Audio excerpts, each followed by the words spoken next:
Assalamualaikum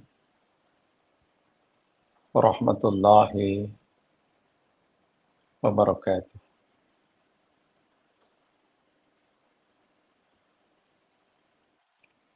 Innal hamdalillah nahmaduhu nasta'inu wa natubu ilaihi wa nastaghfiruh.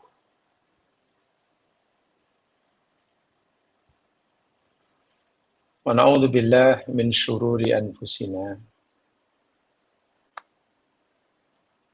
wa min sayyiati a'malina.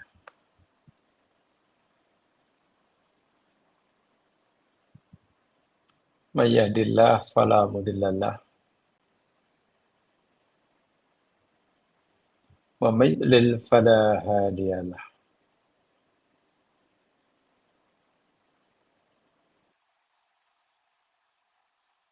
Asyhadu an la ilaha illallah wahdahu la syarika lah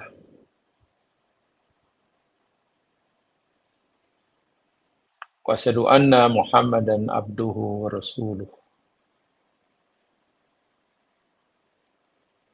Allahumma shalli ala Muhammad wa ala ali Muhammad.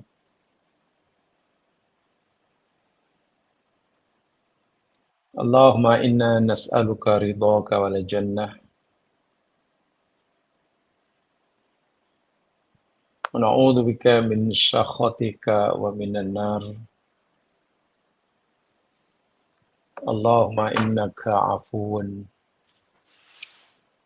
tuhibbul 'afwa fa'fu 'anna. Allahumma ij'alna min taqaika minan nar.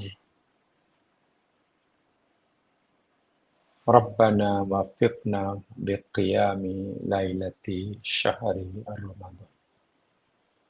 Amin ya rabbal alamin. Ya Allah, ya Tuhan kami, sesungguhnya kami memohon kepadamu ya Allah,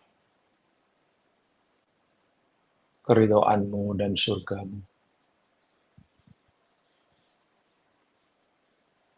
Dan kami berlindung dengan-Mu ya Allah daripada kemurkaan dan azab neraka-Mu. Ya Allah, ya Tuhan kami, sesungguhnya Engkau adalah Zat yang Maha Pemaaf dan sangat menyukai, suka memberi kemaafan. Maka maafkanlah ya Allah kesalahan-kesalahan dan dosa-dosa hamba-Mu ini. Jadikanlah hamba-hamba-Mu ini termasuk mereka yang Engkau merdekakan daripada siksa api neraka-Mu. Amin. Ya Rabbal Alamin.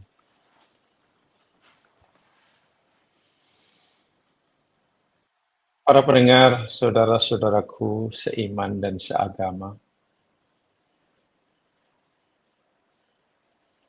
lagi sekali kita berjumpa untuk meneruskan siri kajian kita Suratul Ra'di, mengisi sebagian masa kita pada bulan yang penuh keberkatan, lebih-lebih lagi pada 10 hari yang terakhir. Mudah-mudahan Allah bukan sekadar terima amal ibadah kita, sekecil apapun yang kita lakukan. Bahkan kita memohon agar Allah melipat gandakan balasannya sesuai dengan sifatnya yang maha syakur, dan Maha Mengasihi.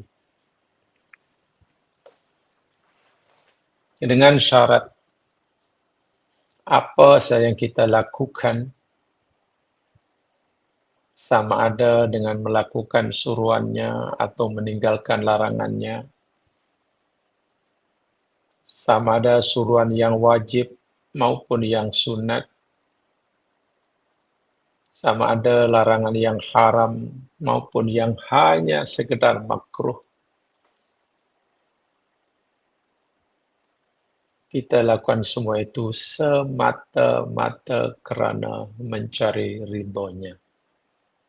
Ikhlas karenanya dan tidak punya kepentingan apapun selain mencari ridhonya.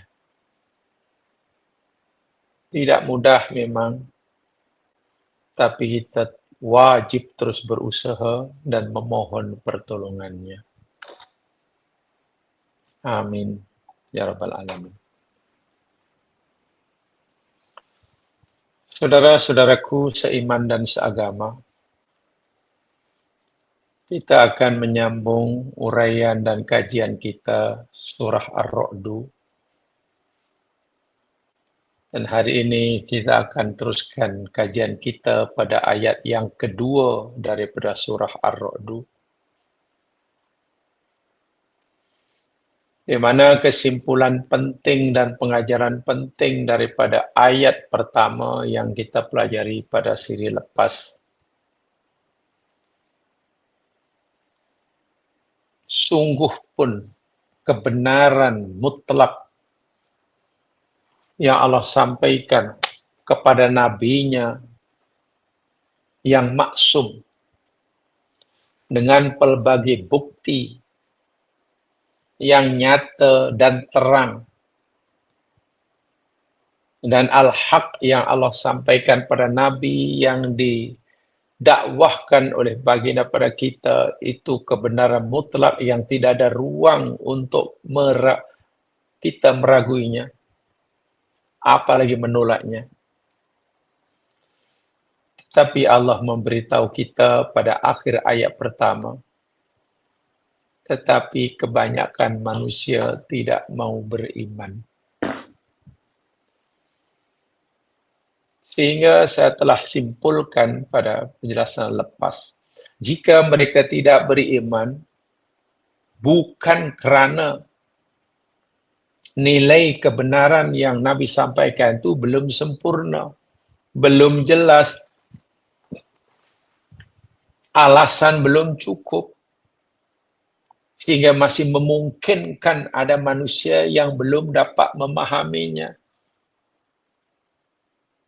Apalagi kebenaran mutlak yang Nabi sampaikan itu barangkali bercanggah dengan fitrah mereka, sehingga mereka menolak.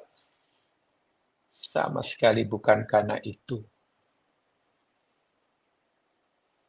Punca mereka menolak kebenaran yang sebenarnya tidak ada ruang untuk menolaknya, jangan menolak, meraguinya pun tak ada ruang. Seperti saya telah nyatakan, ya'udun, kembali, li asbabin nafsiyah wa fikriyah wa amaliyah. Punca dan asbab penolakan mereka itu disebabkan oleh sebab-sebab psikologi, sebab-sebab intelektual, pemikiran yang tidak betul, dan juga sebab-sebab lain yang ada dalam diri mereka. Jadi sebabnya bukan pada objek kebenaran yang disampaikan, tapi pada diri subjek orang itu. Ya, contohnya pertama, ittiba'ul hawa wa syahawat. Punca orang menolak kebenaran mutlak, contohnya kerana mereka ini lebih selesa mengikuti kehendak hawa nafsu. Karena memang mengikuti keinginan hawa nafsu itu adalah punca sebenar orang menolak kebenaran. Karena memang kebenaran yang Allah sampaikan itu sentiasa bercanggah, berlawanan dengan kehendak hawa nafsu. Saya ulangi. Apa yang Allah suruh kita lakukan, apa yang Allah suruh kita tinggalkan, itu sentiasa bercanggah, berlawanan, tidak seiring sejalan dengan kehendak hawa nafsu. Jadi bila orang mengikuti hawa nafsu, pasti perintah dan Allah ditolaknya. Bila orang ingin melakukan perintah Allah dan larangannya, ya dia kenalah menafikan kehendak hawa nafsu. Karena memang kedua benda ini tak boleh bersatu. Hawa nafsu ya. Dan itu telah kita pelajari, saya yakin semua sudah tahu. Kisah Nabi Musa adalah ketika awal dapat wahyu di Tur Sina. Musa ditanya oleh Allah, "Mamatilka biyaminika ya Musa?" Musa, apa yang ada di tangan kananmu itu? Musa jawab, "Ya asoya, tongkat ya Allah." Ini tongkat. Ya, tongkat biasa, tongkat fisika, tongkat kayu. Lalu Musa menjelaskan faedah manfaat tongkat itu. Kegunaannya. Atawakau 'alaiha wa huzu biha 'ala ghanami wa liya fiha ma'aribu ukhra. Dengan tongkat ini ya Allah, ya bolehlah untuk menjaga keseimbangan badanku bila aku panjat bukit, menuruni jurang, untuk menghalau kambing-kambing aku, mencari makanan untuk mereka, kambing aku, dan banyak lagi lah. Bermakna tongkat ini sangat-sangat penting, sangat mustahak dalam perjalananku ini ya Allah. Betul, memang begitu fungsi tongkat. Dan Musa tidak mau kehilangan tongkatnya. Sama ada kehilangan itu karena dijual pada orang atau di apa. Tapi tiba-tiba Allah suruh Musa, Musa, kalau begitu alkiha, campak aja tongkatmu itu. Buang aja. Tengok. Keinginan nafsu Musa tidak mau kehilangan tongkat. Karena tongkat itu dianggap senjata paling utama saat itu. Itu kata keinginan diri Musa. Tapi perintah Allah, buang aja. Tengok. Coba kalau Nabi Musa mengikuti keinginan hawa nafsunya, pasti ditolak perintah Allah. Tapi Musa ini baru diajar oleh Allah, aku ini Tuhanmu, tak ada Tuhan selain aku. Kamu mesti sembah aku. Oh iya ya. Memenuhi perintah Allah, patuh perintah Allah, itu tujuan hidup. Sementara punya tongkat, itu hanya keperluan hidup. Mana mungkin aku mengorbankan tujuan hidupku karena terlalu sayang mengorbankan keperluan hidupku. Maka hidup yang ideal bagi orang yang bertauhid, korbankan keperluan hidupmu untuk mencapai tujuan hidupmu. Bermakna nafikan kemauan hawa nafsu agar kamu mampu menerima kebenaran mutlak dari Tuhan. Punca pertama, ikut hawa nafsu memang tak ada satu pemerintah yang akan dilakukan. Jangankan yang wajib, yang sunat pun, jangankan yang sunat, yang wajib pun ditinggal. Orang ikut hawa nafsu, jangankan yang makruh, yang haram pun dilanggar. Wa'iyadzubillah, teman-teman. Jadi yarfudul katsirunal haqqa. Kebanyakan mereka menolak kebenaran itu li'annahu yad'u quyudan 'ala syahawatihi. Karena mereka telah menjadikan pemandu jalan mereka itu keinginan hawa nafsunya itu yang jadi imamnya. Apa kata hawa nafsu? Ikut. Dia makmum kepada hawa nafsunya. Allahu Akbar. Fayamuru bima la tastahi anfusuhum.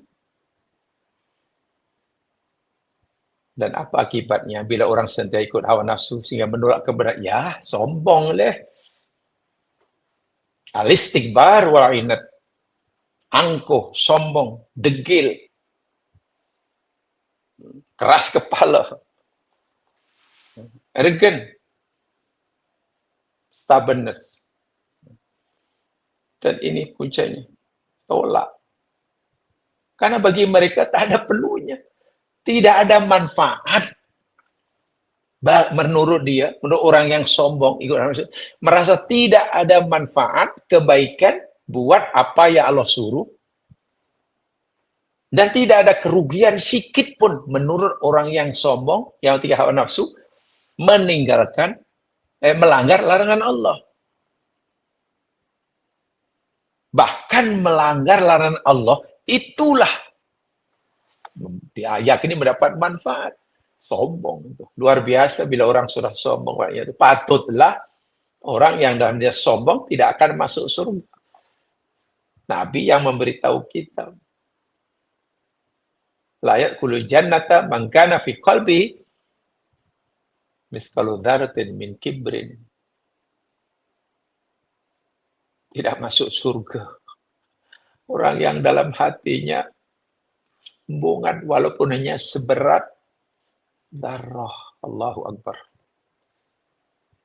Ya, ada punca lain waktu karena kebodohan, ya pastilah. Ini ya kaitannya dengan fikriyah. Asbabun fikriyah. Kebodohan. Kesilapan menggunakan kemampuan analisa, berpikir intelektual. Dan tak kalah pentingnya, punca mereka tolak kebenaran itu karena al-inghimasu fid dunya. Terlalu larut dan tenggelam dalam urusan duniawi.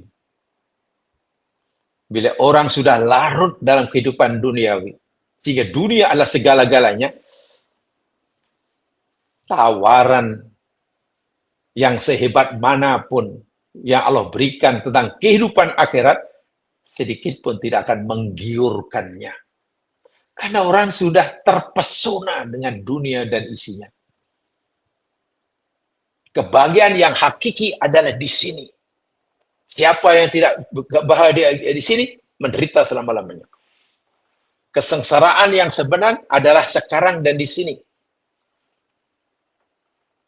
Sebab itu yang paling mereka inginkan, harapkan, kebahagiaan, kesenangan di sini. Yang paling mereka takutkan, kesusahan di sini. Yang di sana, belum tentu. Sehingga cerita nikmat akhirat, nikmat surga, sedikit pun tidak menggiurkannya. Berita tentang azab neraka, azab kubur, sedikit pun tidak menggurunkannya. Karena mereka lebih takut yang di sini. Itulah al-inghimas fid dunya. Bila orang sudah tenggelam, larut istilahnya. Bukan tenggelam, larut. Sudah menyatu dengan dunia. Sebab itulah simpulan yang saya berikan minggu lepas. Orang menolak kebenaran bukan karena kebenaran itu tidak jelas. Ya. Al-haqqu laisa bimahjub. Ingat, kebenaran itu bukannya tertutup, bukannya terlindung. Bukan. Tetapi wa innamal mahjub anta anin nadhari ilaihi. Tapi yang terlindung, yang tertutup, yakni hati kita. Sehingga tak mampu memandang kebenaran. Kebenaran tak pernah tertutup. Tak pernah ada sesuatu yang menghalanginya. Kalau kebenaran itu tidak sesuatu yang menghalanginya, kenapa tidak semua orang nampak kebenaran? Bila ada orang yang tak nampak kebenaran, bukan karena ada sesuatu yang menghalangi kebenaran itu untuk dapat dilihat. Yang menutupinya bukan menutupi kebenaran, tapi hati mereka. Nah, salah satu yang menyebabkan hati tertutup itu tadi. Mengikuti hawa nafsu. tenggelam dalam, larut dalam kehidupan duniawi, kesombongan, kejahilan, dan sebagainya. Wal'iyadzubillah, tsumma na'udzubillah. Sebab Allah Subhanahu wa taala memberitahu ini jamaskan secara tak langsung kalau kita kaji lebih detail, ini benar-benar kaitannya dengan kepribadian kita, akan dengan psikologi kita. Subhanallah. Baik, sekarang kita kaji ayat yang kedua. A'udzu billahi minasy syaithanir rajim. Allahul ladzi rafa'as samawati bighairi 'amadin tarawnaha. Allah adalah zat yang telah meninggikan beberapa langit tanpa tiang, sebagaimana yang kamu melihatnya. Tsummastawa 'alal 'arsy. Kemudian dia beristiwa di atas arsy. Wa sakhkhara asy-syamsa wal qamar. Dan dia juga menundukkan, mentaskhirkan matahari dan bulan. Kullu yajri li ajalin musamma. Kesemuanya, masing-masing matahari, bulan, dan semua benda-benda langit. Sebab matahari, bulan hanya dua, tapi Allah kata lepasnya kullun, semuanya. Maknanya termasuk selain bulan dan matahari, semua benda langit berada di langit. Yajri li ajalin musamma. Semua itu yakni beredar di garis orbitnya, di laluannya, bagi tempoh yang telah ditentukan. Yudabbirul amra, yufassilul ayat. Dialah Allah yang mentadbir segala urusan ciptaannya. Dan dia jugalah yang menerang dan menjelaskan tanda-tanda. Sama ada tanda-tanda kebesarannya, tanda-tanda keesaannya, tanda-tanda kebisaksaannya, apa sajalah. Ya, tanda-tanda kesempurnaannya lah. Apa tujuannya? Allah ciptakan semua itu dan Allah tafsirkan, saya jelaskan seperti itu. La'allakum biliqa'i rabbikum tuqinun. Allahu Akbar. Ini tujuan dia. Supaya kamu yakin akan pertemuanmu kelak dengan Tuhan. Ya mas kalian, di dalam ayat ini Allah cerita tentang penciptaannya, dan juga Allah cerita tentang dirinya, zatnya sendiri. Jadi Allah ayat ini cerita tentang dia sebagai pencipta dan juga cerita tentang ciptaannya. Sehingga ayat ini sebagiannya hendaklah kita fahami dengan menggunakan pendekatan imaniyah. Saya ulangi.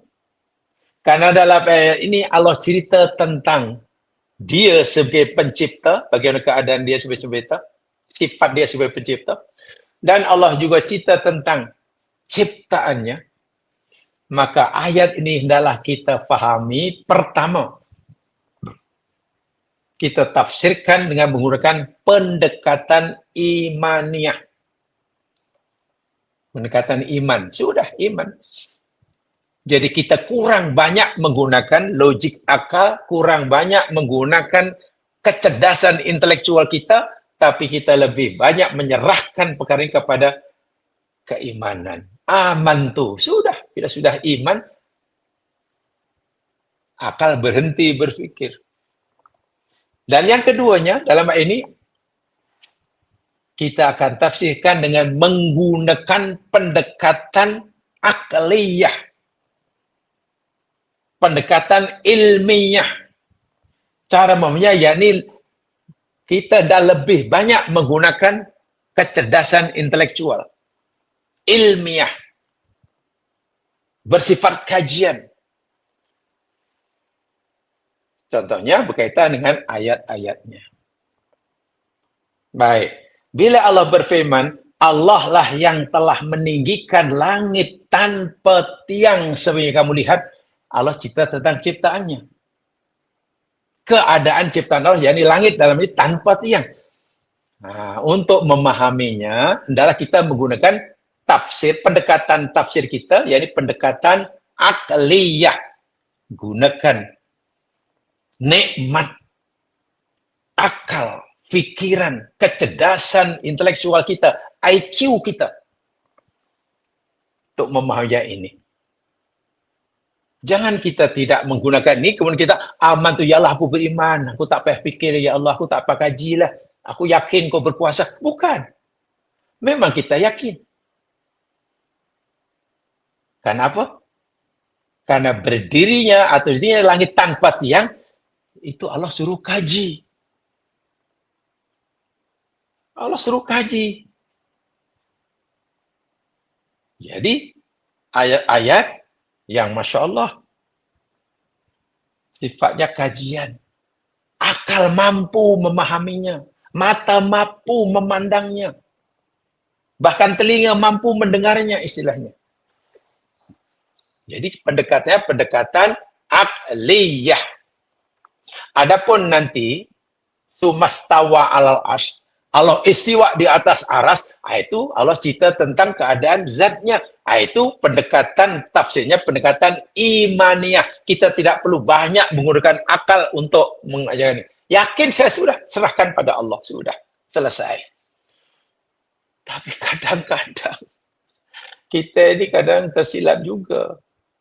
Membaca ayat kauniyah, kita tidak mau banyak buat kajian. Pahat urasan, Masya Allah banyak. Tapi ayat-ayat yang kaitannya dengan ayat iman, tentang Allah istiwa, tentu kadang perbincangannya Masya Allah panjang lebar. Wah, itu hanya perlu sudah iman. Aku beriman sebenarnya Allah katakan sudah. Bagaimana caranya? Allah sendiri yang tahu, sudah. Simple, sesimpel itu sebetulnya. Tapi kalau sudah mulai coba dimasukkan sini, iya ya. Nanti ada penjelasan insya Allah. Baik, sekarang kita mulakan tafsiran kita. Allahul ladzi rafa'as samawati bighairi amadin tarunaha. Mari kita kaji. Jamaah sekalian, Allah memberitahu kepada kita dalam ayat ini, dialah yang meninggikan langit tanpa tiang. Sebenarnya kamu lihat. As-sama'u fil Quran hiya al-bina'ul marfu.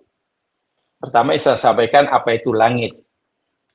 Ya, menurut pakar tafsir, satu di antaranya sama dalam Al-Quran itu yakni al-bina'ul marfu, binaan yang ditinggikan. Istilah kita ditinggikan, lawannya rendah, tapi sebenarnya dijauhkan sebab lawannya dekat. Sehingga makna rofa'a itu membawa makna meninggikan, juga bermakna mengangkat, juga bermakna menjauhkan. Katalah kalau ada barang ini handphone, ini remote, asal macam ni, kan, lekat. Lalu saya, kan, kita tinggikan, makin tinggi, sila. Atau makin jauh pun boleh.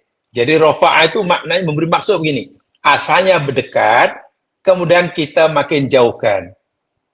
Atau kita makin tinggikan. Tapi istilah meninggikan tidak salah, hanya mungkin yang lebih tepat menjauhkan, makin jauh. Karena pergerakan benda-benda langit bukan hanya satu alat. Okeylah, Benda langit yang ada di atas kita, ke atas. Benda langit yang ada di bawah kita, planet bumi kita, nampaknya ke bawah kan. Contoh mudah lah. Contoh mudah. Kita tunjuk matahari tengah hari, matahari kita tengok atas. Betul? Tapi kalau kita bayangkan, matahari kita yang sedang di atas bagi kita, matahari yang sama itu bagi orang Amerika, mana tuh? Di atas atau di bawah? Dia tak mungkin sebut matahari sedang di atas, mana di atas kepala, matahari di balik bumi. Ya, seharusnya jadi di bawah kaki dia, hanya terhalang oleh bumi. Bagi orang Afrika, mungkin bagi kita bukan atas, mungkin sebelah kanan, sebelah kiri. Kan bumi bulat. Bila bumi bulat seperti ini ya mas kalian, nah, sini orang yang duduk sini, yang di sini panggil atas. Kalau yang di sini kita panggil bawah. Kalau kita di sini, yang sini kita panggil sebelah kanan, yang sini kita kiri. Bagi orang yang duduk di sini, bumi yang duduk di sini sekarang ada atasnya sini, kan bawahnya sini. Sebenarnya atas tuh mana sebenarnya? Bagi orang yang tinggal di bumi, atas tuh mana? Iya ya, kita cuma sana atas, sini atas. Tapi orang Amerika di sini atasnya sini. Itu yang Pak Rofa itu sebenarnya menjauhkan. Langit itu oleh Allah dijauhkan. Benda-benda yang ada di alam sebenarnya Allah jauhkan. Asalnya dekat, kemudian dijauhkan. Itu sebabnya langit maksudnya al-bina'ul marfu. Benda-benda langit yang Allah jauhkan. Yang sekaligus menjadi as-saqful mahfud, bumbung, atap yang sangat terpelihara untuk melindungi kita. Itu kalau merujuk kepada atmosfera. Al-bina'ul marfu merujuk kepada planet-planet. Kalau langit diartikan as-saqful mahfud, bumbung atap yang terpelihara, merujuk kepada atmosfera yang menjadi selimut bumi. Wa tabaqatu samil 'azimah allati tahwi nujum wal kawakib. Dan juga 7 lapis tingkatan yang Allah saya mengetahui yang mengandungi pelbagai planet, bintang, galaksi dalam ruang langit yang pertama. Wa tamtaddu ila awalim la ya'lamuha illallah. Dan keluasan itu semakin luas sehingga kita tidak tahu di mana sempadannya. Hanya Allah saya yang tahu di mana batas akhirnya. Bainama tu'rafu fil ulumil hadisah bi annahu al-kaunul fasih. Adapun ilmu modern memahami langit, ya, benda-benda yang ada di alam semesta itulah, planet-planet itulah, termasuk atmosfera itulah, dan lain sebagainya, dan lain sebagainya. Dengan kata lain, bergantung kita mentakrifkan, memahami kalam langit ini dari aspek mana. Sehingga pengertiannya sangat banyak. Itu belum lagi langit, 7 lapis langit yang Nabi dahulu Mi'raj. Wah, itu lagi bingung kita memahami. Di mana tuh? Nabi dahulu Mi'raj melepasi 7 lapis langit. Nah, itu ilmu modern tak mampu memahaminya. Sebab menurut Al-Quran, maklumat Al-Quran, langit yang Allah hiasi dengan bintang-bintang, walaqad zayyana as-samaa'a ad-dunya bimasabih, demi sesungguhnya kami hiasi langit yang pertama dengan bintang-bintang. Ia memberikan pemahaman sejauh manapun bintang yang kita dapat kesan dari bumi, ia masih berada di langit yang pertama.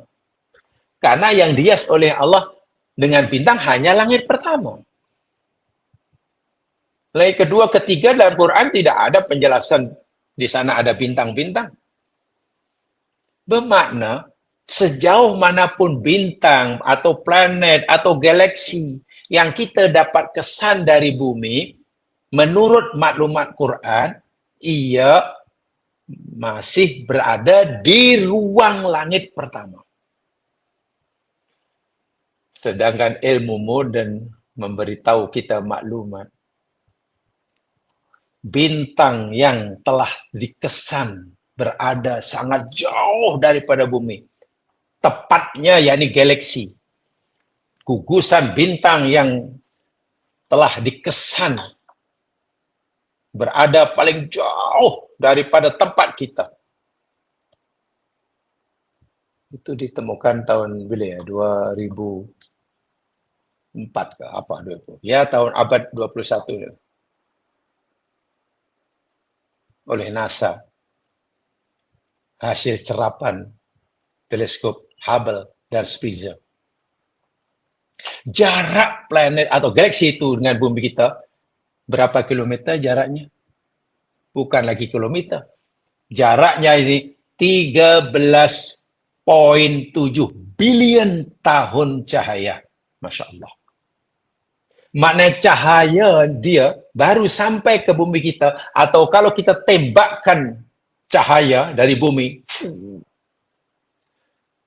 cahaya itu baru sampai ke galaksi tadi selepas memakan masa 13,7 bilion tahun. Wahai cahaya bergerak dengan kepantasan mudah diingat 300.000 kilometer sesaat. Benda yang bergerak dengan kelajuan 300.000 kilometer sesaat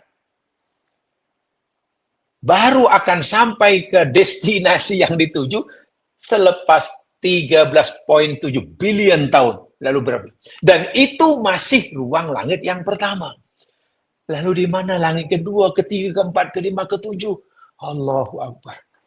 Nah, kalau kita punya itu mungkin lagi, saya kira akan lebih menambahkan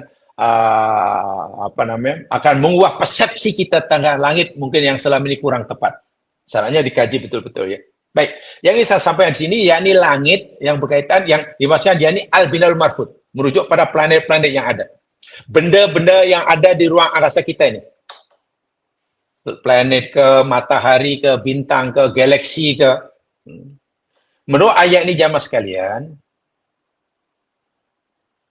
Allah tinggikan, Allah jauhkan tanpa tiang sebagaimana kamu melihatnya. Sebagaimana kamu melihatnya. Jamaah yang dirahmati Allah sekalian, seperti mana saya katakan tadi, ayat ini hendaklah kita menafsirkannya, dan penafsiran kita hendaklah menggunakan pendekatan akliyah. Ada dua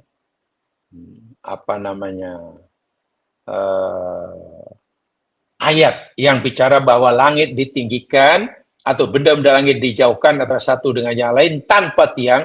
Kalau kita tengok bumi, matahari berjauhan, bumi dengan bulan berjauhan, semua planet-planet yang ada di keluarga solar system berjauhan, antara satu galaksi dengan galaksi yang lain berjauhan, dan tak ada pun tiang yang tapi macam mana tak boleh berlanggar ke, saling mendekat ke, saling menjauh? Apa tiang? Kita tak nampak ada tiang. Dalam Quran ada dua ayat yang cerita tentang ini, bahawa langit ditinggikan jauhkan tanpa tiang. Satu dalam surah Ar-Ra'd ini, keduanya dalam surah Luqman. Hanya dua kali saja. Haula samai bi ghairi amrin, bicara tentang langit ditinggikan, benda langit ditinggikan tanpa tiang. Mufassir terbagi menjadi dua kumpulan, dua gulungan. Ada dua kumpulan mufassir. Yang pertama, faminhum man athbata anna lis-samawati a'mirat illa annaha la tara. Golongan fasir yang pertama yakni berpendapat bahwa ayat ini menjelaskan kepada kita bahwa langit subhanahu wa langit yang Allah ciptakan oleh Allah SWT ini adalah ada tiangnya. Tiang ada, hanya saja kita tak dapat melihatnya. Tiang ada, tapi kita tak dapat melihat tiang itu. Ini tafsir pertama. Allahu ladzi rafa'as samawati bighairi amadin mar'iyah. Allah meninggikan langit, benar-benar langit ini, tanpa tiang yang dapat kamu lihat. Bukan tak ada tiang, ada tapi kamu tak dapat lihat. Sebab itu di situ ada kalimat tarawunaha. Tarawunaha itu menjadi sifat kepada amadin. Jadi kembalinya, dhamir ha itu kembali pada amad. Mufassir yang kedua, golongan tafsir yang kedua, minhum man dhahaba ila annahu laisa lisamawati abdun aslan. Laisa lisamawati amad aslan. Mufassir kedua berpendapat bahawa langit ini tidak ada tiang sama sekali. Allah kata tak ada tiang, memang tak ada lah. Sama ada tiang yang kamu nampak atau tak nampak, memang tak ada. Sehingga ayat ini, kata mufassir yang kedua, Allahu ladzi rafa'as samawati kama tarawnaha. Allah telah meninggikan langit atau mengangkat langit sebagaimana kamu lihat bi ghairi amadin, tak ada tiang. Bukan ada tapi kamu tak nampak, memang tak ada. Di sinilah jamaah sekalian rupanya kenapa ulama berbeda pendapat. Satu mengatakan ada tapi kita tak nampak, yang kedua tak ada. Ini sebenarnya berpunca pada kalimat tarawunaha. Tengok ya, bagaimana pentingnya tata bahasa Arab atau dalam qawaidul lughah Arabiyah, Arabic grammar, untuk memahami ayat Quran. Rupa-rupanya mereka berpendapat ini, yakni kerana mereka berbeza pendapat tentang kedudukan, tentang mahalul i'rab. Kalau dalam bahasa Nahwu, saya yakin yang sudah belajar Nahwu tahulah. Mahalul i'rab, tarawunaha itu kemana? Sebagai apa tarawunaha itu? Bagi yang berpendapat tarawunaha itu sebagai hal, keadaan, sahibul halnya samawat, kan? Jadi khalaqa fi'ilnya, ya, dhamirnya huwa mustatir, samawat itu maf'ul bih, sebagai sahibul hal, dan halnya tarawunaha. Jadi maksudnya begini, Allah telah meninggikan langit tanpa tiang, dan keadaan langit yang Allah cipta tanpa tiang, keadaan yang sebenarnya kamu lihat. Jadi tarawunaha sifat hal kepada langit. Mufassir yang berpendapat seperti ini, yang melihat tarawunaha itu hal kepada langit, ya yakin langit memang tak ada tiang. Sama Quran kata dia, tak ada tiang sama sekali. Bi ghairi amadin aslan. Adapun mufassir yang kedua, yang satu tadi, melihat tak tarawunaha bukan sifat kepada samawat. Bukan hal kepada samawat. Tarawunaha itu sifat bagi amadin. Samawat maf'ul bih. Bi'aba amadin itu menjadi mausuf. Mausuf, tarawunaha sifat kepada amadin. Sifat kepada amadin. Jadi maksudnya apa? Allah menciptakan langit tanpa tiang yang kamu dapat melihatnya. Tanpa tiang yang kamu melihatnya. Maknanya ada tiang, tapi sifat yang itu kamu tak dapat melihat. Maknanya ada tiangnya. Tengok. hanya berbeza memahami tarunahani sebagai hal kepada samawat atau taruna itu sifat kepada amadin, tafsirannya berbeza. Itulah contoh penafsiran, punca perbezaan pendapat dalam penafsiran. Satu di antaranya, karena memang ayat itu sendiri membuka ruang untuk perbezaan pendapat tadi. Karena apa? Dari segi bahasa ya, dari segi qawaid lughah Arabiyah, Arabic grammar, kalau bahasa saya, dari segi Arabika, gramatika, tata bahasa Arab, tarawunaha itu boleh menjadi sifat kepada amadin pun boleh, tak salah. Ia jadi hal kepada samawat pun juga oke. Nah, tengok. Itu kalau kita bicara di isu bahasa. Sehingga maksudnya berbeza. Nah, pertanyaan begini. Jika kedua-dua tadi dari segi pemahaman berdasarkan qawaid Arabiah itu tak salah, tapi kedua pendapat itu bercanggah, lalu mana yang betul? Kan begitu akhir pertanyaannya. Yang satu kata ada tiang tapi tak nampak. Yang satu memang tak ada tiang langsung. Kan bercanggah, lalu mana yang betul? Ingat ya, perbedaan pemerintah tadi karena perbedaan memahami kalimat taruhan kedudukan mahal i'rabnya sebagai apa. Nah, untuk negara yang betul, ya ini kena di cross check dengan reality. Nah, dengan reality. Hadis inilah perlunya tadi tafsir pendekatan akliyah. Jamaah sekalian, secara ringkasnya begini. Bahwasanya langit dalam Al-Quran sebagai merupakan struktur bangunan yang ditinggikan, bumbung yang terjaga, tadi saya katakan, 7 lapisan besar yang meliputi bintang-bintang dan planet-planet. Ini langit dunia, namanya langit terendah, langit 1. Dan juga meliputi dunia yang hanya Allah saja maha mengetahui. Contohnya langit-langit, 7 lapis langit yang dahulu Nabi pernah lalui semasa Mi'raj. Itu ilmu pengetahuan paling moden bagi astronomi yang paling moden pun tidak mampu memahaminya.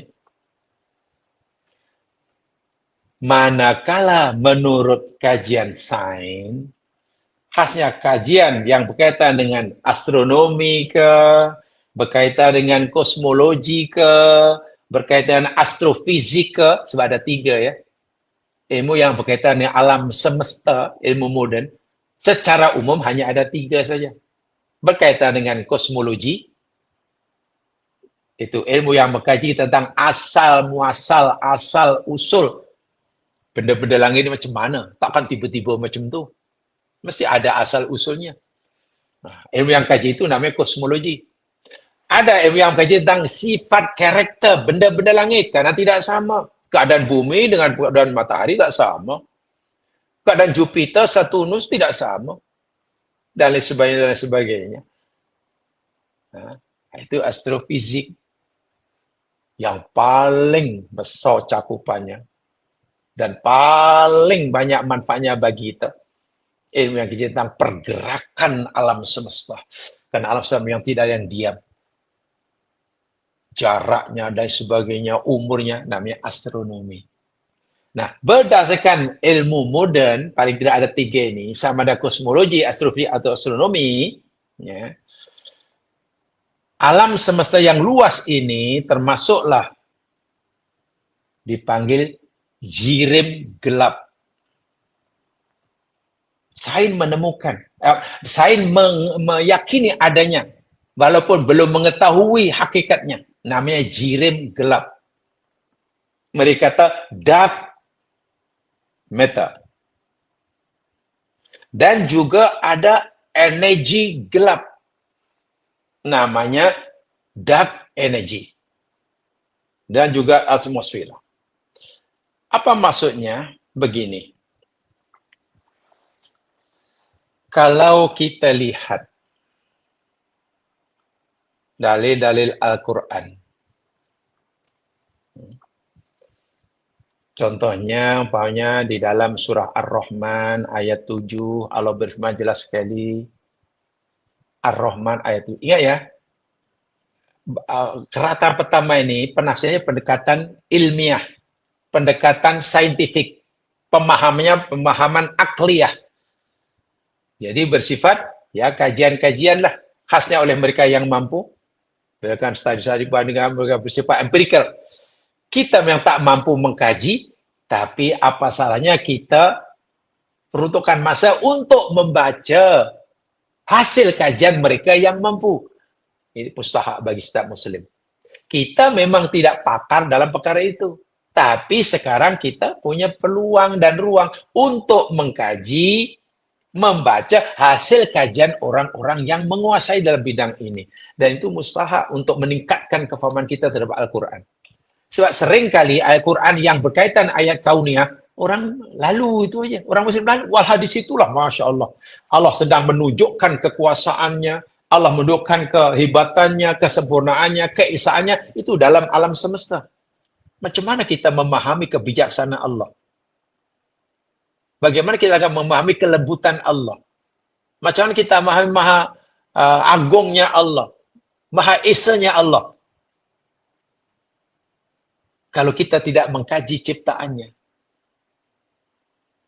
Sedangkan ciptaan Allah itulah yang Allah jadikan untuk Allah sebagai tempat untuk Allah menunjukkan sifat-sifatnya yang sempurna tersebut. Jadi mustahak sekali. Nah, contoh dalam surah Ar-Rahman ayat 7, itu jelas sekali. Was-samaa'a rafa'aha. Dan langit Allah meninggikan.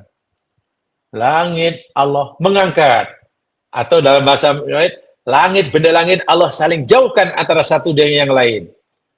Makin jauh, benda langit makin jauh, galaksi makin jauh. Maknanya asalnya dia dekat. Tapi oleh Allah. Tapi di jauhnya ini bukan tanpa peraturan. Wa wada'al mizan. Allahu Akbar. Wa wada'al mizan. Dan Allah letakkan timbangan. Bila benda antara satu benda dari yang ini masing jauh, maknanya ada tenaga yang menolak sehingga menjauh. Dan Allah kata, kami letakkan mizan. Ada benda yang menarik. Sehingga kekuatan yang menolak dengan kekuatan yang benar ini saling seimbang. Sebab kalau hanya ada tenaga yang menolak saja, tanpa ada tenaga yang menarik, kuasa menarik, benda langit akan hilang entah ke mana.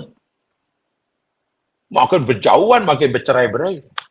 Sebaliknya kalau hanya ada tenaga yang menarik saja, tak ada yang menolak, ya benda tidak akan berjauhan. Nah, ilmu modern telah menemukan benda ini. Di alam semesta tenaga yang paling dominan. Paling dominan. Bahkan jumlahnya 70% lebih. Apa itu? Dark energy. Subhanallah. Dark energy. Itu sangat-sangat luar biasa. Al-Quwwatul Mudlimah. Dark energy.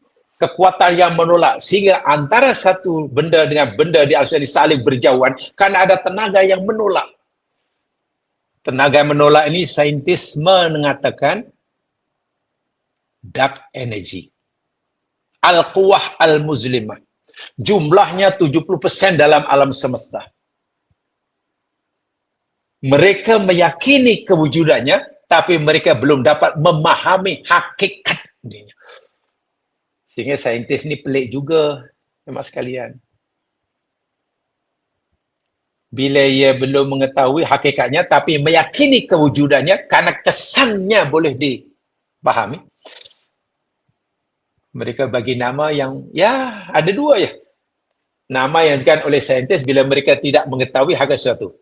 Satu, gunakan nama dark, guna istilah dark. Kedua, gunakan black.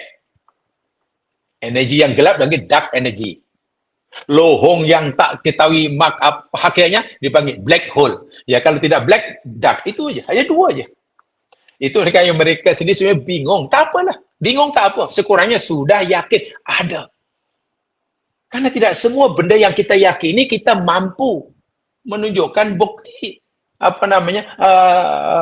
mengetahui hakikatnya. Kita yakin akan azab akhirat, apakah perlu untuk buktinya nyata ban kita Allah buka? Tidak perlu, karena yakin sudah. Nah, ada tenaga yang menolak, namanya dark energy. Sehingga karena ada benda yang menolak, antara satu benda yang asalnya dekat ini saling jauh. Karena ditolak. Ibarat kita baling batu, ada tenaga yang menolak. Sehingga batu itu makin jauh. Suatu saat, karena tenaga yang menolak ini kehabisan, makin lemah, batu yang kita baling itu jatuh. Nah, itu kalau kita menolak. Tapi alam tidak begitu. Karena di samping ada tenaga menolak, ada tenaga yang menarik. Kalau yang menolak namanya dark energy, yang menarik itu saintis sudah tahu lama tenaga dipakai energi graviton. Gravity. Nama tenaga itu cuma graviton. Al-quwwatul jadibiyah. Al-quwwah al-jadibiyah. Itu gravity. Al-quwwah al-mudhimah itu dark energy. Jadi ada keseimbangan antara tenaga yang menolak, sehingga benda saling berjauhan, langit makin menjauh, tapi tidak menjauh berhilang, karena ada tenaga yang mengawalnya, ada break dia. Jadi seimbang antara tekan gas, kereta laju, dan antara brake. Kalau tekan brake saja, kereta tak berjalan ke depan. Kalau tekan gas, minyak saja, brake tak ada, Masya Allah, Ar-Rahman ayat 7 itu benar-benar memberi maklumat yang akhirnya sedikit sebanyak telah mulai difahami oleh orang sekarang. Saya tak kata penemuan itu bersifat mutlak kebenarannya, belum tentu. Karena boleh jadi suatu hari nanti, setelah dikaji lebih dalam, akan ada penemuan yang lebih tepat. Tidak mengapa, tapi kan namanya kajian. Maklumat Quran pasti benar. Tapi kebenaran Al-Quran itu pembuktiannya barangkali itulah hasil kebenaran yang dihasilkan dari hasil kajian, ya boleh jadi berubah-ubah. Pemakna penafsiran golongan yang pertama yang mengatakan bahwa tarawunaha itu menjadi sifat bagi amad, itu lebih tepat berdasarkan inilah bukti-bukti saintifik. Artinya memang antara bumi dan matahari, antara matahari dan planet-planet yang jadi keluarganya, Marikh ke, Jupiter ke, Saturnus ke, Uranus ke, kan? Matahari kita termasuk bulan yang saya bicara. Memang ada tiangnya yang menyangganya. Artinya ada yang menolak, tapi juga ada yang menarik. Sehingga kedudukan bumi di sisi matahari, Allah dah tetapkan daripada dahulu hingga sekarang sehingga layak untuk dihuni. Masya Allah. Kajian sains menemukan setakat ini. Jarak bumi dan matahari. Katalah kalau ini matahari, ini bumi. Jaraknya ini lebih kurang 150 juta kilometer. Tepatnya sebenarnya 49, berapa ya? Untuk lebih ingat, untuk memudahkan kita, 150 juta kilometer. Nih jarak dekat. Mana kalau kita buat garisan lurus antara bumi kita dengan matahari, jaraknya 150 juta kilometer. Sinar matahari perlu masa untuk sampai pada kita 8 menit. Jadi bila matahari terbit, kita belum boleh nampak. Walaupun sudah terbit, sudah di atas ufuk, sudah di atas horizon. Tunggu 8 menit baru kita nampak sinarnya, matahari itu. Karena sinarnya makan masa 8 menit untuk menempuh jarak 150 juta kilometer. Jadi kalau kita tengok matahari katalah muncul daripada lautan, kalau kita duduk di tepi laut, nampak terbit, nampak itu saya matahari yang 8 menit yang lepas. Sehingga matahari terbenam pun begitu. Kita berdiri depan lautan yang lepas lah, itu matahari sedang terbenam. Nak melihat keindahan sunset umpamanya. Atau nak menikmati keindahan sunrise. Ketika matahari nampak sudah terbenam di lautan, oh sudah terbenam sempurna. Itu sudah 8 menit yang lepas sudah terbenam. Kita lambat 8 menit sebetulnya. Karena jaraknya. Nah pertanyaannya, macam mana bumi dan matahari sentiasa mampu menjaga jarak antara keduanya 150 juta. Kenapa tak lebih dekat? Makin dekat? Atau kenapa tak lebih jauh? Masya Allah. Ini nikmat yang kita tak pernah minta, tapi Allah sebutkan, Allah nakkan kuasanya sekaligus nikmatnya.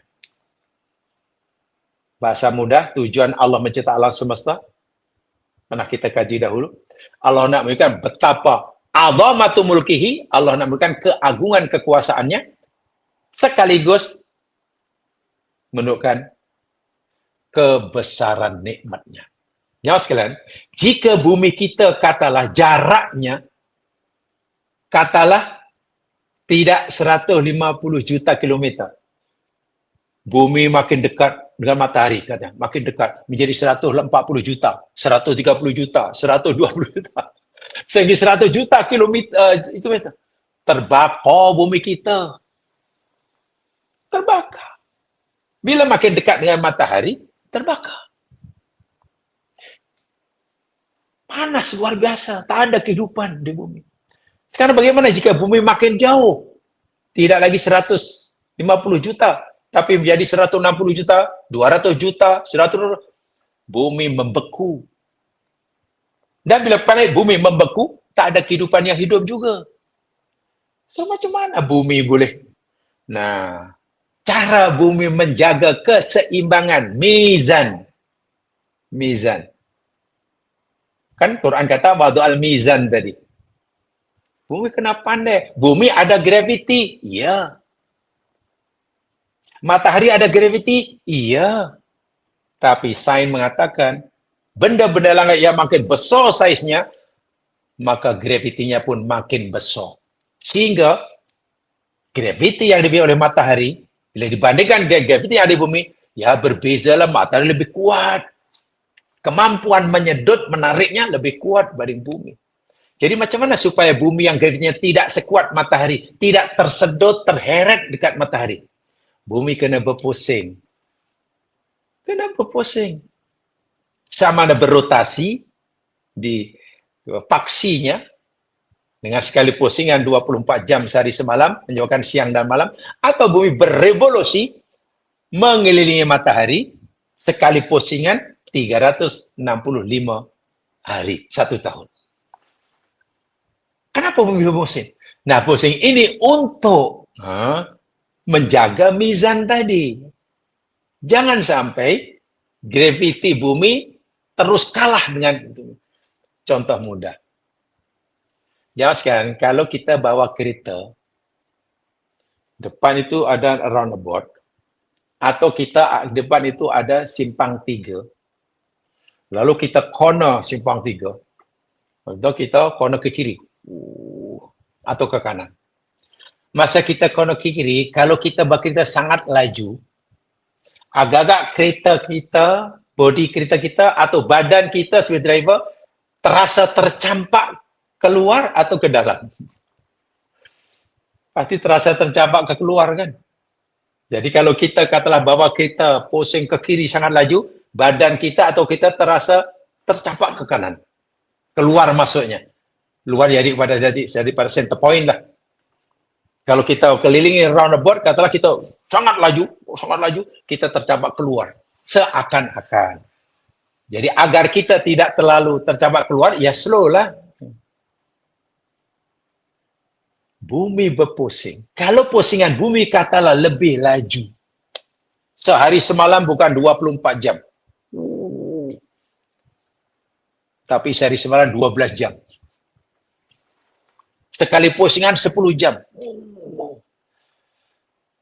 Maka gaya sentrifugal yang dialami oleh bumi akan lebih kuat. Sehingga bumi semakin hari semakin jauh daripada matahari.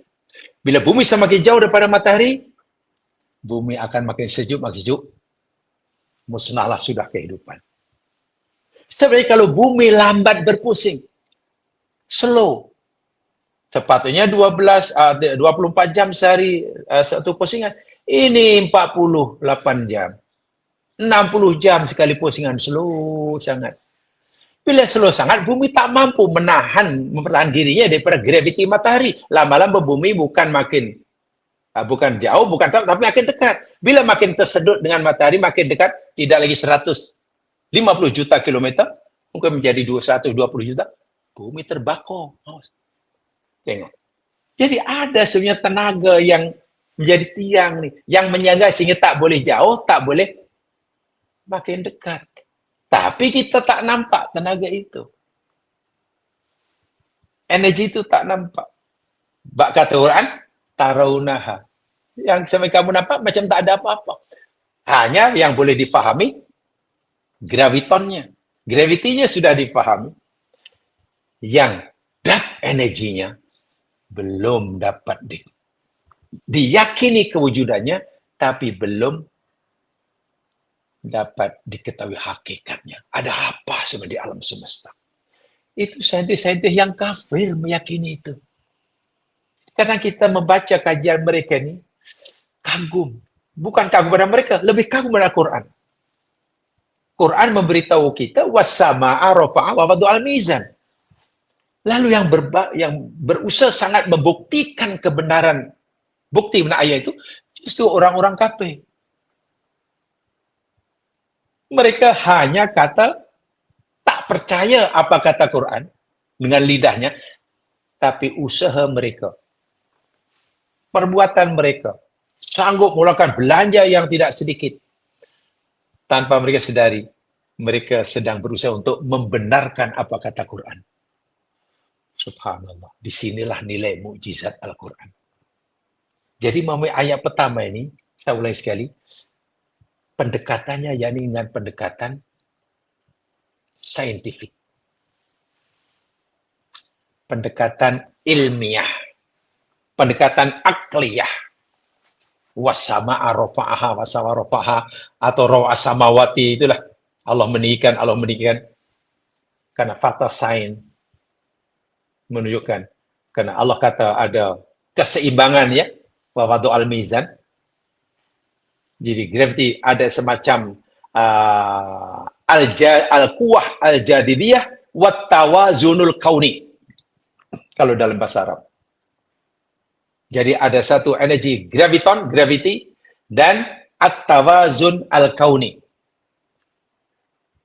Cosmic balance, keseimbangan kosmos. Subhanallah. Dan ini merujuk kepada ayat ini. Dan juga surah Ar-Rahman. So, keseimbangan antara gravity, kekuatan yang menarik, dengan dark energy, tenaga gelap, energi gelap, kekuatan yang menolak, itu menentukan kadar keseimbangan alam semesta. Dan itulah tiang yang dimaksudkan. Dalam ayat ini, menurut mufasir yang nampaknya lebih boleh diterima berdasarkan fakta-fakta ilmiah. Jika graviti bertindak untuk menarik jirim, makin dekat, makin dekat. Manakala dark energy, al-quwah al-muslimah, menolak, mempercepat, melajukan jarak makin jauh, mesti ada keseimbangan. Jangan dilepaskan, jangan terus tekan minyak. Kalau kereta, brake tak pernah, kereta akan hilang sampai kemana-mana. Atau jangan tekan brake lebih sehingga kereta berjalan sama sekali. Jadi keseimbangan. Allah, jadi kalau kita mau, itu luar biasa itu. Jadi yang boleh menahan kelajuan, kedahsyatan, kekuatan, dark energy, ya gravity itu. Dan juga yang boleh membatasi kekuatan gravity, ya dark energy itu. Inilah namanya mizan.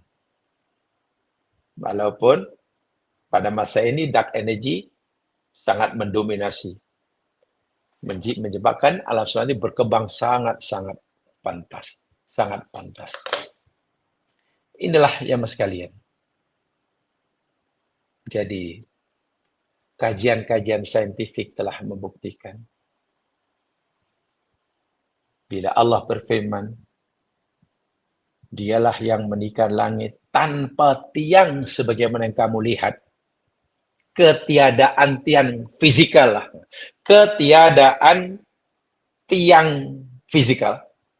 Ghiyabud di'amatil madiyah dalam bahasa Arabnya. Ghiyabu di'amatil madiyah. Tak ada, kosong. Zero physical pillars. Ada langit ini merujuk pada ruang angkasa kita ini, atmosfera, benda-benda yang ada di cakrawala, berdiri kokoh tanpa tiang fisika, tanpa tiang konvensional,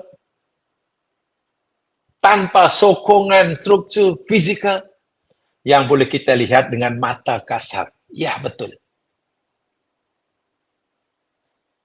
Tapi tidak bermakna. Tidak ada tiang. Ada, tapi kita tak dapat melihat. Tapi tiang itu bukan bersifat fisika. Nah, pemahaman ini tentu berbeza ya Mas ya dengan pemahaman kosmologi purba. Kosmologi purba pada zaman dahulu mempercayai bumi ini dipikul atau ditanggung bebannya oleh gergasi yang sangat besar tanpa tiang. Itu dahulu. Sehingga ada dahulu cita-cita dongengan, bumi ini berada di atas tanduk lembu. Jadi kalau lembu nanti sudah geleng-geleng kepala, bumi jatuh, kiamat dah. Itu sebenarnya kosmologi purba itu, untuk nenek moyang dahulu. Nah, itu memang mitos lah, tak ada bukti. Jadi, tiang yang sebenarnya ada tapi kita tak dapat melihat, ini mana karena adanya kewujudan gravity itu. Kuwatul jadibiyah, graviton, ya, gravitational force, tanpa ini, ya, bumi, langit akan hilang. Tanpa al-quwah al-jadibiyah, tanpa gravity, benda-benda ini akan menghilang dari kita. Bulan tak kemana hilangnya. Kita pun tak kemana. Kalau tanpa ada gaya tarikan. Karena yang ada hanya tenaga yang menolaknya, memisahkannya. Semakin tidak teratur, terkawal. Jadi bahwa tiang yang tidak kelihatan, biwari amrin tarunaha, saintis mengaitkan ini dengan adanya gaya gravity dan interaksi fisikal lain, ya dengan gaya-gaya lah, seperti mana mungkin ada gaya elektromagnetik. Saya yakin jamaah lebih paham, karena jamaah dulu pernah belajar khas itu. Minta maaf, saya hanya belajar tafsir yang diajar ayat-ayat kauniyah, jadi kurang itu. Kalau jamaah mungkin belajar di Abar SM lebih fakih lah. Saya belajar bab ini dan belajar tafsir tentang ayat kauniyah saja. Yang menahan planet, bintang, daripada bertembung atau bersama. Jadi adanya gravity, adanya dark matter, itu menjaga alam semesta benda yang ada di langit ini daripada bertembung, berlaga. Sebab kalau tak ada dark energy, akan berlaga satu yang lain. Dan kalau tidak ada dark energy, hanya hanya ada dark energy aja, graviton tak ada, jarak antara benda langit makin jauh, sehingga tidak dapat kita bayangkan. Sehingga tidak mampu kita mempertahankan at-tawazun al-kauni. Wa wada'al mizan, ya Allah firmankan dalam surah Rahman, mungkin menjadi apa maknanya? Mana ada keseimbangan? Yang ada kacau balau. Sama ada melekat balik atau terlepas semuanya. Di alam seimbang. Dan ini lagi sekali kerja Allah 100%. Tanpa campur tangan kita. Bukan karena doa kita. Dan memberi manfaat bagi semua kita manusia di muka bumi, kehidupan di bumi, percaya atau tidak, sembah Allah atau tidak, kufur atau mukmin, meyakui atau tidak, semua dapat manfaat. Tengok bagaimanalah rahmannya Allah. Allah memang Ar-Rahman kepada seluruh makhluknya. Hatta yang kafir pun diberikan rahmat seperti ini. Dapat manfaat. Sedangkan rahmat Allah yang sebesar ini yang kita tak dilibatkan, tak disuruh untuk mengusahakannya, Allah berikan percuma. Tanpa rahmat ini tak ada kehidupan. Ini nikmat yang sangat besar. Nikmat besar dalam arti kata, tidak ada makhluk pun yang mampu hidup tanpanya. Secara sunnatullah. Itu nikmat besar. Makanan nikmat, iya betul. Minuman nikmat, iya. Kendaraan nikmat, iya. Tapi itu nikmat kecil. Istilahnya. Kenapa makanan, kendaraan, rumah itu nikmat kecil? Iya, karena haknya manusia boleh hidup tanpa makan. Walaupun dalam jangka masa yang tertentu. Orang boleh hidup tanpa banglo. Tok nenek moyang kita hidup dalam gua. Dari lahir hingga mati. Manusia boleh hidup tanpa koleksi pakaian yang mahal-mahal. Tutup nenek moyang kita dahulu. Pakainya kulit kayu. Hidup sampai mati. Tanpa kendaraan. Orang dahulu jalan kaki kemana-mana. Nikmat kecil. Nah, nikmat-nikmat yang kecil ini hanya Allah suruh kita mencarinya. Kalau kamu nak selesa, carilah. Nak makan, cari. Ingin kendaraan, cari. Adapun nikmat-nikmat yang besar. Seperti mana keseimbangan alam semesta. Langit ditinggikan nampak tanpa yang kamu lihat. Nikmat besar ini. Allah tak suruh kita mengusahakannya. Bahkan Allah tidak libatkan kita campur tangan dalam masalah ini. Allah bagi percuma. Walhal tanpa nikmat yang besar ini, tidak ada sesiapa pun makhluk mampu bertahan hidup di muka bumi. Jadi dalam ayat ini Allah sedang menunjukkan pertama kebesaran, keagungan, kekuasaannya dan kehebatannya, kebijaksanaannya, keesaannya. Sekaligus Allah sedang memberitahukan betapa besar anugerahnya pada kita. Bila kita dapat melihat kebesaran Allah dalam ciptaannya, contohnya ayat ini, mudah kita tunduk dan sujud mengagungkannya. Nak baca Allahu Akbar itu bukan hanya di mulut, dalam hati. Nak baca subhanallah bukan hanya di lidah, tapi benar-benar telah berjiwa. Subhanallah, subhanallah. Rabbana ma khalaqta hadza batilan subhanak. Faqina adzabannar. Surah Ali Imran itu. Terasa sungguh menyebut Allahu Akbar merasa dirinya kecil. Mengucap alhamdulillah benar-benar merasakan segala-gala nikmat yang besar, yang kecil Allah berikan kita tanpa usaha kita. Jadi kita menjadi orang paling sujud, paling tunduk, memahami kesalahan. Dan bila kita melihat semua itu adalah anugerah Allah yang besar, mudah bagi kita untuk syukur. Kalau setakat tak punya baju, tak punya kendaraan, itu biasa, itu kecil. Karena kita masih diberi nikmat yang besar, yang tanpa kita disuruh mencarinya. Coba lihat yang besar. Pasti kita akan lebih banyak syukurnya. Tapi kadang orang hanya melihat nikmat yang kecil-kecil. Nikmat baju, nikmat kendaraan, nikmat kalau itu tak ada, dia ingat, tak ada nikmat, susah dah. Tak ada rezeki ya. Susah sekarang ni, rezeki tak ada. Itu belum lagi nikmat oksigen. Itu ada dalam ayat yang lain. Allah cerita nikmat oksigen. Dan oksigen itu nikmat yang besar. Karena tanpa oksigen kita mati. Allah bagi percuma. Allah sediakan sebelum pun kita dicipta. Tapi pernahkah orang ingin mensyukuri nikmat oksigen? Kalau dia melihat oksigen nikmat yang paling besar, pasti tak akan berhenti bersyukur. Kalau setakat tak punya duit, itu benda kecil. Selagi oksigen masih ada. Coba kita disuruh pilih. Katalah Allah suruh kita memilih. Wahai hambaku, pilih satu di antara dua. Aku bagi kamu percuma keinginan kamu. Kamu nak rumah, aku bagi kamu rumah. Kamu nak kendaraan, aku bagi kendaraan percuma. Kamu minta makanan, minuman, aku beri percuma. Kamu minta pakaian, aku bagi percuma. Tanpa berusaha. Semua dapat. Mewah.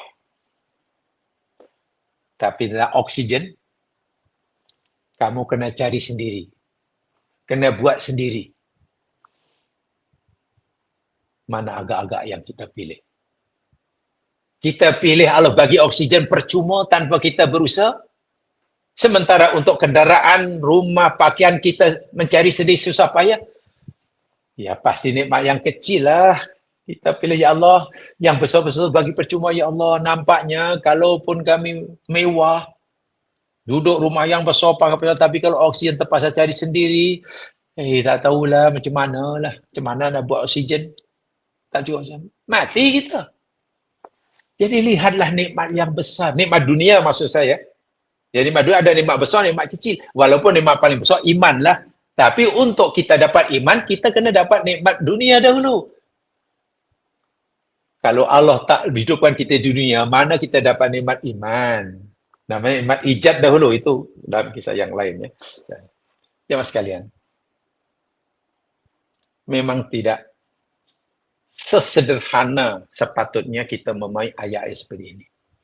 Tadi saya nyatakan, ayat ini nanti penafsirannya, yakni pendekatan saya ada dua. Satu, tafsir dengan pendekatan ilmiah, akliyah, yakni Allahul ladzi rafa samawati bighairi adin tarunaha. Dan ada ayat yang penafsirannya menggunakan pendekatan imaniyah, yakni summastawa alal arsh. Itu nanti kita menafsirkan pendekatan imani, bukan akli. Kemudian wasakhkhara syamsa wal qamar kullu yajri musamma, itu pendekatan ilmiah lagi. Kalau itu betul-betul cerdas kita memain, insyaallah kita dapat ilmu yang ya lebih sedikit lah. Ya tentu kita berusaha bersungguh-sungguh ya. Bersungguh-sungguh untuk kita melihat ayat seperti ini. Jangan dianggap ya biasa. Bagi saya, terus teranglah secara pribadi, dari dulu saya sangat minat menghadapi ayat-ayat yang seperti ini. Betul-betul ayat yang boleh dikaji depan mata kita, membuat kita makin tunduk.